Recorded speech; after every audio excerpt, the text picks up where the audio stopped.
Hey guys, welcome back to the channel. In today's video, I'm going to show you how to fix lag in Rainbow Six Mobile and make your gameplay way smoother. Now first, you want to check your internet connection. Competitive shooters need stable Wi-Fi, so if you're on mobile data, you want to switch to Wi-Fi if possible.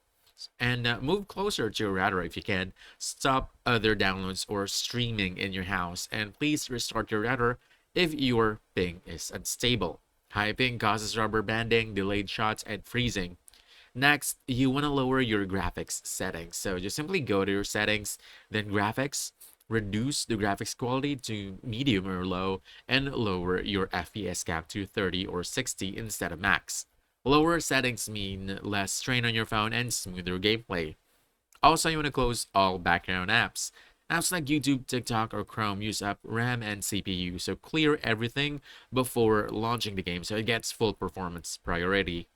You can also clear cache. On Android, you want to go to Settings, Apps, and then look for Rainbow Six Mobile. Just simply clear cache and data from there. On iPhone, though, reinstalling the game clears cache. Just make sure your account is linked first. So keep everything updated too. You want to head over to your Play Store, update the game in your device's operating system since updates often fix stability and performance issues. And finally, keep your device cool. Overheating causes performance throttling and lag spikes, so remove your phone case if it traps heat and avoid playing in hot environments.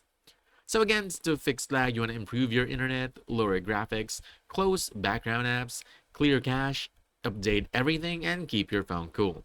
So if you found this helpful, don't forget to hit that like button, subscribe for more quick guides, and I'll see you in the next one. Thanks!